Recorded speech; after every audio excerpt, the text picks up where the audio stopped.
여러분들은 처음 가보는 나라의 치안 상태나 사람들의 시민의식을 한 번에 파악할 수 있는 방법을 알고 계시나요? 바로 그 나라의 길거리나 골목길을 관찰하면 된다고 하는데요. 거리가 깨끗하며 사람들이 고가의 전자기기나 귀금속들을 들고도 아무런 경계 없이 다니면 그 나라는 안전할 확률이 높다고 합니다.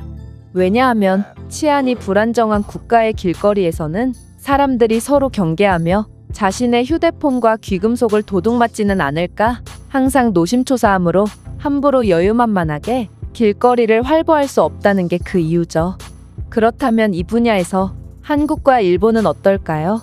과연 외국인들이 보기에 두 나라 중 어떤 나라가 더욱 선진적인 모습을 보여주고 있을지 글로벌 커뮤니티에 올라온 글을 통해 살펴보도록 하겠습니다. 나는 프랑스인으로 내 나라의 실증을 느끼게 되었어.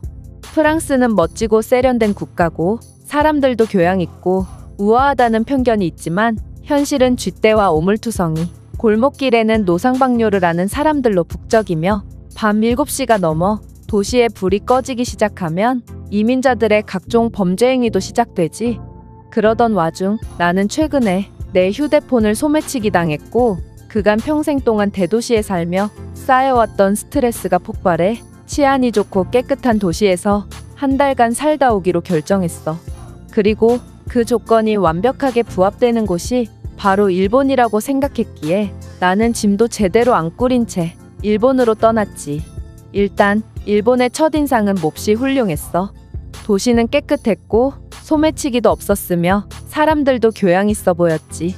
그렇게 일본에서 만족스러운 힐링 여행을 이어나가던 중 문제는 3일차에 터져버렸어. 바로 일본의 지하철을 탔을 때의 일인데 나는 옆에 앉은 일본인에게 관광지에 대해 좀 물어보려고 했으나 그 일본인은 연신 노 잉글리시만 외쳤고 더 어이없던 건 맞은편에 앉은 대중교통에서 조용히 하라고 하는 것 같았는데 친구들끼리 대화를 하는 다른 일을 두고 유독 내게만 소리를 지르는 그의 모습과 그걸 보고도 아무도 말리지 않는 일본인들을 보고 일본은 아직 외국인 차별이 남아있는 배타적인 국가구나 싶었어. 어쨌든 그렇게 우여곡절 끝에 나는 도쿄타워에 도착하게 되었는데 여긴 프랑스의 에펠탑을 모방해서 만들었다길래 꼭 구경해보고 싶은 곳이었거든. 나는 반가워서 사진을 몇 장 찍었는데 난데없이 내게 일본인 무리가 오더니 왜 허가 없이 자신들을 촬영하냐며 따지기 시작하더라. 나는 도쿄타워를 찍었다며 결백함을 주장했으나 그들은 여전히 내가 의심스러운 듯 째려봤고 내가 사진첩을 보여주고서야 그들은 의심이 갈 행동은 하지 말아달라며 부탁 아닌 부탁을 하고 가버렸다. 관광지에서 사진 찍는 것조차 눈치를 봐야 하다니 나는 정말 기가 찼지만 내겐 더 엄청난 일이 남아있었지. 바로 근처 일본인들에게 도쿄타워를 배경으로 사진 좀 찍어달라고 부탁했었는데 충격적이게도 꽤 많은 일본인들이 책임을 지기 싫다는 어처구니 없는 이유로 예의 바른 미소를 지으며 거절하더라고.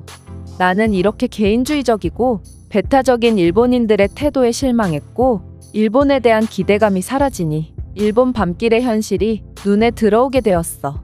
가로등은 싸구려 저전력 전구를 사용했는지 촌스러운 주황빛을 희미하게 내뿜고 있었고 그마저도 일부는 고장이 났는지 작동하지도 않고 있었다.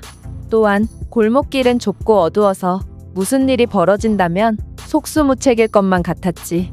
이건 프랑스의 밤길과 별다를 바가 없다고 생각한 나는 나의 여행 목적에 부합하는 다른 국가를 찾아보기 시작했어. 그리고 이 커뮤니티를 둘러보던 중 내가 진정으로 원하던 유토피아 같은 곳은 바로 일본이 아니라 한국이었다는 사실을 깨닫고 한국으로 향하게 됐어. 그리고 서울 시내를 한눈에 감상할 수 있다는 시티투어 버스가 있다길래 곧바로 티켓을 구매했지. 하지만 내가 구매한 코스는 야간 코스로 밤 8시에 타는 버스라는 것을 뒤늦게 알고 나는 정말 깜짝 놀랐는데 오후 8시에 버스를 타서 도시를 구경한다면 투어가 끝나는 시간까지 고려했을 때 정말 터무니없는 시간에 숙소로 향해야 하기 때문이야. 이렇게 늦은 시간에 혼자 호텔로 돌아간다는 것은 프랑스에서는 굉장히 위험한 행동이므로 나는 신경이 곤두섰고 아무리 안전하다고 정평이 난 한국이었지만 사람들의 인식과 현실은 다르다는 것을 일본에서 뼈저리게 깨달은 나였기에 걱정이 되었어. 그러나 나는 도전해보기로 했고 이 버스에 탑승하자마자 내 걱정은 프랑스나 일본에서나 하는 것이고 한국과 같은 선진국에서는 그냥 쓸데없는 걱정일 뿐이라는 것을 바로 깨닫게 되었다. 천장이 없는 2층 버스를 타며 나는 서울을 둘러보고 있었는데 하늘은 점점 어두워지는 데 반해 서울은 더욱더 밝아지는 놀라운 모습을 보여줬고 밤 7시만 돼도 도시가 마치 죽은 것처럼 변해버리는 프랑스나 일본과는 달리 한국은 밤이 깊을수록 더욱 생기가 가득해지는 아름다운 모습을 뽐냈어. 무엇보다 내가 가장 놀랐던 부분은 바로 한밤중에 보인 한국인들의 행동이었는데 한국의 젊은이들은 하나같이 고가의 무선 이어폰을 착용하고 길거리를 활보했으며 그들의 바지춤이나 가방에는 하나같이 뭔가가 대롱대롱 매달려 있었기 때문이야. 나는 처음에 그것들의 정체가 궁금했는데 한국인들의 행동을 유심히 관찰하다 보니 그건 바로 무선 이어폰의 본체임을 깨닫게 되었지. 2층 버스에서 본 광경이라 잘 안 보였지만 그들의 무선 이어폰들은 대부분 비싼 브랜드의 제품처럼 보였고 한국인들이 패션에 일가견이 있다는 소리는 파리지행의 본거지인 프랑스에서도 유명할 정도긴 했지만 이 정도의 개성을 선보일 줄은 정말 상상도 못했어. 왜냐하면 프랑스뿐만 아니라 다른 유럽 국가들에서 저런 패션을 선보였다간 10초도 안 되어 그 비싸다는 무선 이어폰을 순식간에 도둑 맞을 것이고 만약 도둑을 잡아서 항의한다고 해도 너는 기부한다는 뜻으로 무선 이어폰을 매달아둔 것이고 나는 그저 기부를 받은 것뿐이야. 불만 있으면 한번 해보던지 아니면 다시 돌려주는 대가로 돈을 지불해 라는 소리밖에 못 들을 거라고 확신해. 그러나 내가 이런 도저히 이해할 수 없을 것만 같던 한국인들의 기행을 납득하는 데까지는 그다지 많은 시간이 걸리지 않았어. 한국인들은 금방이라도 강도가 튀어나올 것만 같은 골목길이나 굴다리에서도 어떠한 위협도 느끼지 않는지 대놓고 삼각대 위에 비싸 보이는 카메라를 설치해뒀을 뿐만 아니라 그들 중에는 자신의 고가의 카메라는 거들떠도 안 본 채 그저 여유롭게 통화를 하고 있는 사람도 있었기 때문이야. 또한 수많은 인파 속에서도 굴하지 않고 최신형 휴대폰을 대놓고 꺼내며 사진을 찍는 사람도 많았어.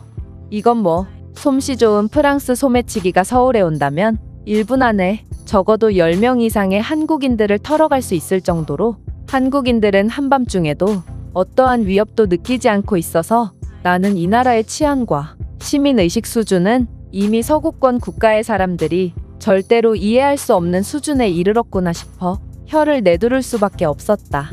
그리고 일본인들은 사진을 찍어달라고 요구해도 단칼에 거절해버리는 극단적인 개인주의를 보여줬지만 내 뒤에 앉은 어떤 한국인 커플은 혼자 한국의 야경을 촬영하는 내게 다가와서 먼저 사진을 찍어주겠다며 호의를 베풀어줬고 사진은 또 어찌나 열심히 찍어주던지 그들은 무릎이 땅에 닿는 것을 마다하지 않고 처음 보는 나를 위해 애써줬어.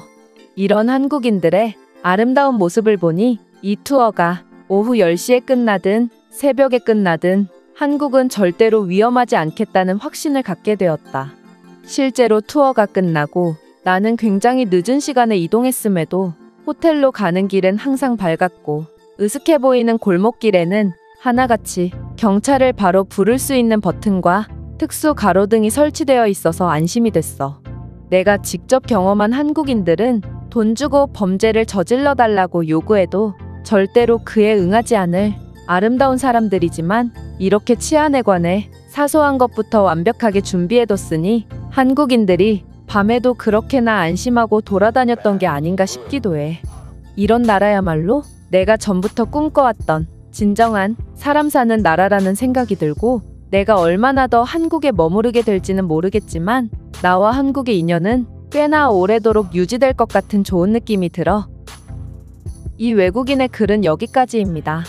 실제로 바지나 가방 등에 무선 이어폰 키링을 달고 다니는 장면은 한국에서 거의 유일하게 볼 수 있는 장면이라고 하는데요. 다른 나라 사람들은 한국인들을 보고 20-30만 원짜리 물건을 어떻게 그렇게 허술하게 들고 다니냐며 혀를 내두르지만 그렇게 주장하는 사람들조차 한국에서 일주일가량 살아보고 한국인들이 이해가 된다며 납득하는 반응을 보이곤 하죠. 그렇다면 이 글에 대한 다른 외국인들의 반응은 어떤지 댓글을 통해 해외 반응을 살펴보겠습니다. 내 나라의 낮보다 한국의 늦은 밤이 더 안전하다는 게 정말 믿기지가 않아. 이들은 어떻게 이런 세계 최고의 치안을 가질 수 있었던 걸까? 내 생각에 그건 한국인들의 타고난 국민성 덕분이지 않을까 싶어. 국민성이라는 것은 바꾸고 싶다고 바꿀 수 있는 게 아니라는 것을 어떤 나라를 여행해보고 뼈저리게 깨달았거든. 예의상 그 나라가 어딘지는 밝히지 않을게.